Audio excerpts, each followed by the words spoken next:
എന്നാൽ യേശു, പിതാവേ, ഇവർ ചെയ്യുന്നത് ഇന്നതെന്ന് അറിയായകൊണ്ട് ഇവരോട് ക്ഷമിക്കണമേ എന്ന് പറഞ്ഞു. അനന്തരം അവർ അവന്റെ വസ്ത്രം വിഭാഗിച്ച് ചീട്ടിട്ടു. ജനം നോക്കിക്കൊണ്ട് നിന്നു. പ്രാർത്ഥിക്കാം. പ്രാർത്ഥിക്കുന്നതിന് മുമ്പ് എനിക്കൊരു കാര്യം പറയണമെന്ന് തോന്നുന്നു. ഇത് നമ്മൾ ഒന്നാമത്തെ മൊഴിയല്ലേ? യേശു തമ്പുരാന്റെ ഒന്നാമത്തെ മൊഴിയാണിത്. അപ്പം ക്ഷമിക്കുക എന്നുള്ളതാണ് ഞാൻ വിശ്വസിക്കുന്നത് ഇതിനകത്ത് പറയുന്ന ഏറ്റവും വലിയൊരു കാര്യം. അതെ, എനിക്ക് കഴിഞ്ഞ നാളുകളിൽ എന്നോട് ഒരാളൊരു തെറ്റ് ചെയ്തു. അപ്പം പൊതുവെ എല്ലാവരും വിചാരിച്ചിരുന്നത് എന്നിലൂടെ ഉണ്ടായൊരു തെറ്റാണ്, ഞാനാണ് അതിന്റെ പ്രധാന പ്രശ്നം, ഞാനാണ് ഉണ്ടാക്കിയത്. പക്ഷെ പിന്നീട് കുറച്ചു നാൾക്ക് ശേഷം എല്ലാവർക്കും മനസ്സിലായി എന്റെ ഭാഗത്തായിരുന്നു ന്യായം. അപ്പം അത് വലിയൊരു പ്രയാസമായിരുന്നു എന്നെ സംബന്ധിച്ചോളം. പക്ഷെ അതിനകത്ത് കാര്യം എന്താണെന്ന് വെച്ച് കഴിഞ്ഞാൽ എനിക്ക് എങ്ങനെ അവരോട് ക്ഷമിക്കാൻ പറ്റും? അത് എന്റെ ഭാഗത്ത് ന്യായം ഉണ്ടായിട്ടും ലോകം എന്നെ തെറ്റുകാരനായിട്ട് കണ്ടു. ഇപ്പോഴും ചിലരൊക്കെ ഞാൻ തെറ്റുകാരാണെന്ന് കാണുന്നത്. അപ്പൊ എങ്ങനെ നമുക്കൊരു മനുഷ്യനെതിരെ ക്ഷമിക്കാൻ പറ്റും? ദൈവികനായിട്ട് ക്ഷമിക്കാൻ പറ്റും, മാനുഷികനായി ക്ഷമിക്കാൻ പറ്റും. തീർച്ചയായിട്ടും ക്ഷമിക്കാൻ പറ്റും. കാരണം നമുക്ക് ഈ ഇടയിലൊക്കെ വാർത്തകളിൽ ഒരുപാട് ഇടം നേടിയൊരു വ്യക്തി ഉണ്ടായിരുന്നു, ചാൾസ് ക്രിക്ക് എന്ന് പറഞ്ഞേ. അദ്ദേഹത്തെ ഒരു വേദിയിൽ വെച്ച് ഒരു യുവാവ് തന്നെ വെടിവെച്ച് കൊല്ലുന്ന ഒരു സംഭവം ഉണ്ടായിരുന്നു. അയാൾ നഷ്ടപ്പെട്ടതിന് ശേഷം ആ കുടുംബത്തിന്റെ അവസ്ഥ വളരെയധികം ദയനീയമായിരുന്നു. എന്നാൽ മറ്റൊരു വേദിയിൽ വെച്ച് ആ കൊന്ന യുവാവിനോട് ക്ഷമിക്കാൻ കാണിച്ച അദ്ദേഹത്തിന്റെ വിധവയുടെ ഒരു മനസ്സുണ്ട്. അത് മാനുഷികമല്ലേ? മാനുഷികമായ ക്ഷമയല്ലേ അത്? ശരീരത്തു ദൈവികമായ ചിന്തയൊക്കെ ശരി തന്നെ, അത് അംഗീകരിക്കുന്നു. പക്ഷെ സാധാരണ മനുഷ്യന്റെ അവസ്ഥയിൽ നിന്ന് ചിന്തിക്കുമ്പോൾ അവന്റെ മുന്നിൽ കണ്ടൊരു അനീതി അവനെങ്ങനെ ക്ഷമിക്കാനാവും? അതെങ്ങനെ മറക്കാനാവും?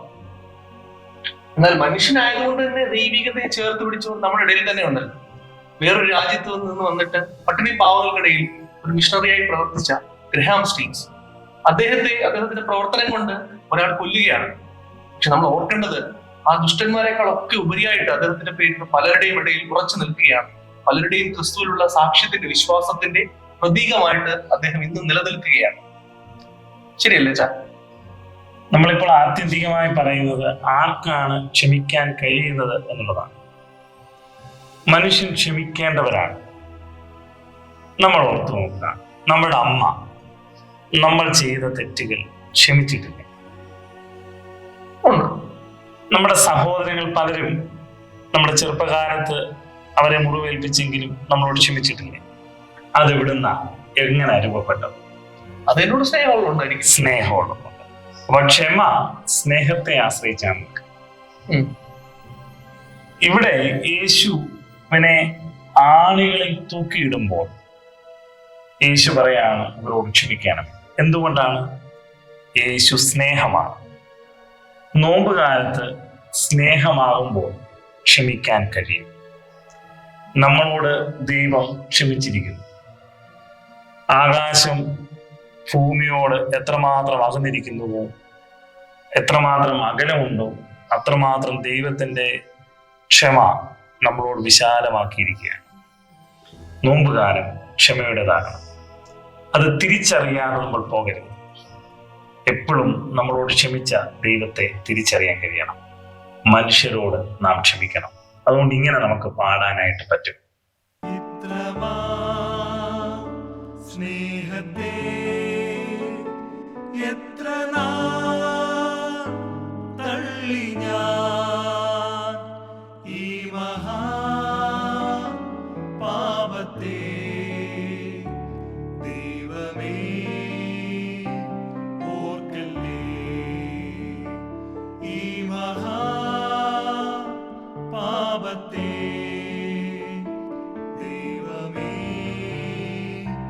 ഓർക്കല്ലേ. ക്രൂശിന്മേൽ കാണുന്ന താരിതാ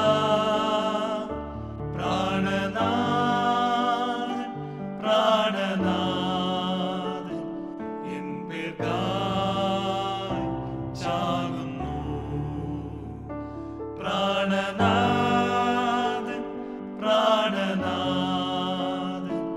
എൻ പേർക്കായി ചാകുന്നു. ദൈവമേ, ഞങ്ങളെ ക്ഷമിക്കാനും ആ ക്ഷമയിലൂടെ നിന്റെ സ്നേഹത്തെ വെളിപ്പെടുത്തുവാനും സഹായിക്കണമേ. ആമേൻ. ആമേൻ.